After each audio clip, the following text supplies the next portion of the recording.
Finally! After 9 whole seasons, we are finally introduced to Scootaloo's parents, Snapshutter and Jane Goodall Pony. Oh, sorry, I mean Maine Allgood. Clever name, BT Dubs. And they're finally coming home to visit their daughter after being away for so long due to their careers as adventurers. During their short reunion, and after being introduced to the other Crusaders, they announced their new job assignment that allows them to be together more often, but that also means Scootaloo will have to move away from Ponyville. So the CMC desperately try to convince them otherwise. Hello everyone, and welcome back to At the Screening. I'm Thespio. And I'm the voice of reason, and today, the CMC venture on the last crusade. Thankfully Nazi-free. But there were some crocodiles who burst on the scene.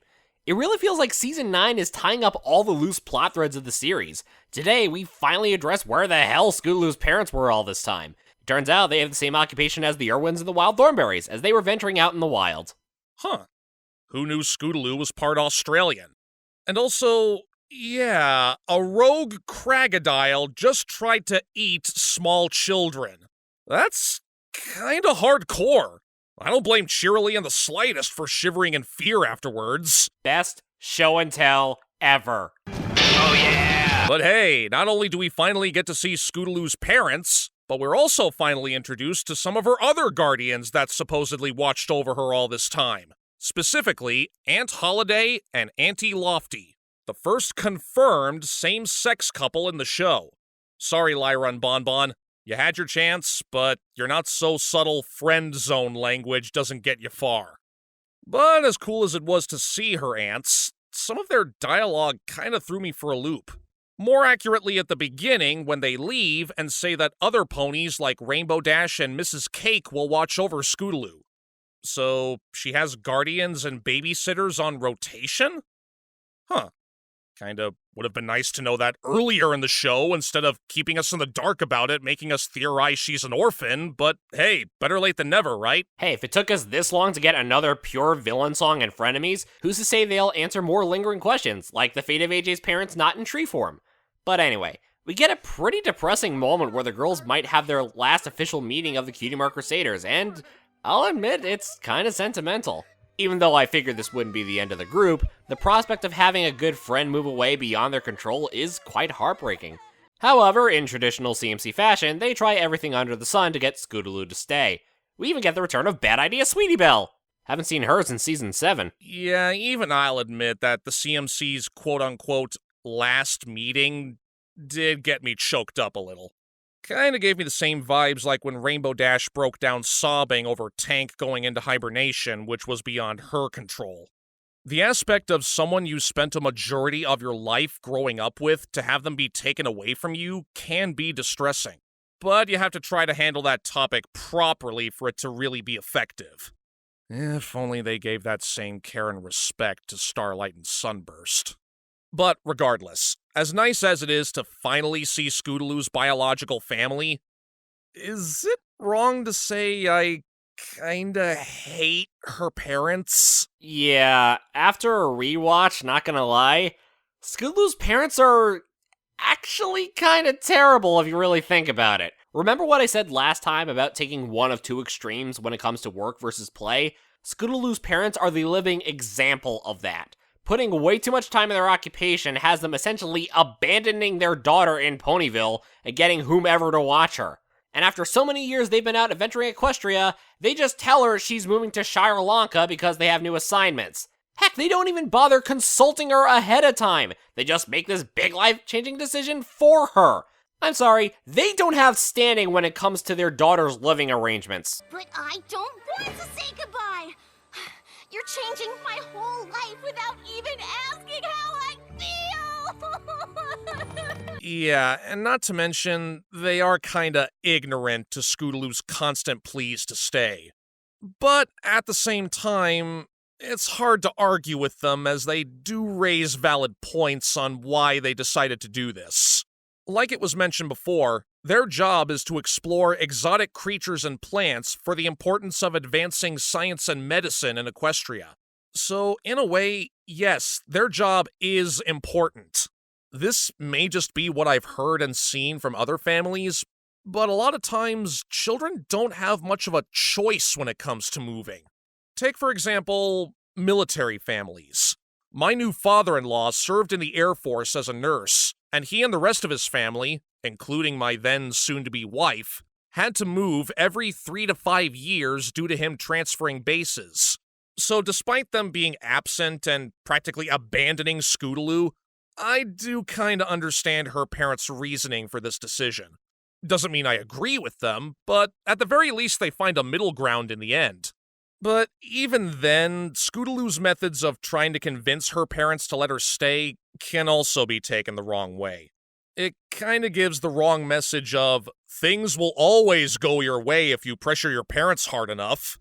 Granted, those implications aren't as strong here, and thank goodness they don't go to the levels of, say, a troll in Central Park. But I think this is another example where both sides can be right and wrong. And this is my main hang-up with how everything transpired by the end of the episode. Every creature that the CMC helped since Season 1 came out to show their appreciation for the trio, after inspiration struck one of the ants in her quilt making, and Apple Bloom capitalized on the idea. Realizing how much the girls' jobs mean to everyone, her parents don't force Scootaloo to go with them. Even though they already sold the house, Aunt Lofty and Holiday decided to move down as Scootaloo's true guardians. Now, as you mentioned before, some situations will have longtime friends move apart because of parents' work. My problem is, Scootaloo's parents were never shown until this episode. We never got to connect with them, and it makes certain lines from parental guidance have some serious implications. You know, some ponies would dream of having parents like that. Yeah, right. Name one. Me. Growing up, I never thought I'd be the best at anything because no pony ever told me. Yeah, if we take that moment into consideration, given what we saw here, it kind of paints Scootaloo's parents as more awful than we thought. I don't know, maybe I'm overthinking this, but you mean to tell me that these two workaholics never bothered to tell their own daughter she has worth?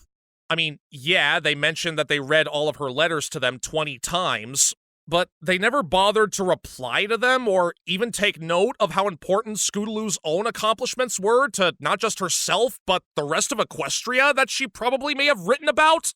Jeez, no wonder this filly has self-esteem issues. Precisely. If they had more appearances or even a mention here or there about where they were, the landing would have stuck. Instead, it only makes me think Sweetie Belle's parents deciding to move farther away from Ponyville would have had more impact. Actually, yeah, why not make this Sweetie Belle's parents? Hey, yeah, you're right. That would actually make this story work 10 times better if it were Sweetie Belle's parents.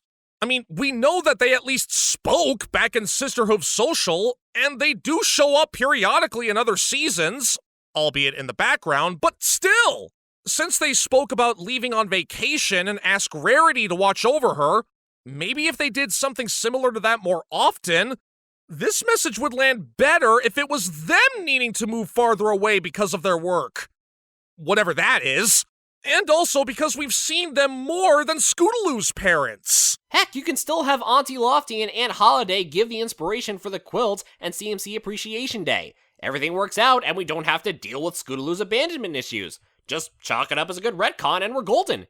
So, yeah, when I first watched this episode, I thought it was pretty good, but stumbled across the finish line. But after a rewatch, I think I kind of dislike it. Yeah, same actually. I mean, it started off strong, very strong. But after watching it again and really thinking about it, this episode is actually kinda sick. I feel dirty for doing this, as I do want to like it, but I'm sorry, I'm gonna have to give The Last Crusade a hooves down. I don't know, am I crazy for thinking that? No, I mean, I'm with you. I want to like it too. We finally get confirmation as to where Scootaloo's parents have been all this time, plus the first confirmed same-sex couple in My Little Pony. This should be given loads of praise. However, if you break everything down, Scootaloo's parents are just the worst, and it sours whatever message they were trying to get across. I'm in all the way giving this a hooves down. But to make myself feel a little better, I'm switching my hooves down vote for Uprooted to a hooves up. The more I thought about that episode, the more I liked it, despite the repeated formula. And hey, maybe the mid-season finale between Dark and Dawn will lift up our spirits. After all, it is being written by Gail Simone. Wait. Gail Simone? The Gail Simone? Writer of Wonder Woman, Clean Room, Deadpool, Batgirl, Plastic Man, Red Sonja, Justice League Unlimited, Batman the Brave and the Bold, and Secret Strengths is writing an episode of My Little Pony? Well, alrighty then. Looks like we're in for a wild ride next week. From both of us, thanks for stopping by the balcony. You're at the screening. See you next time. Medic!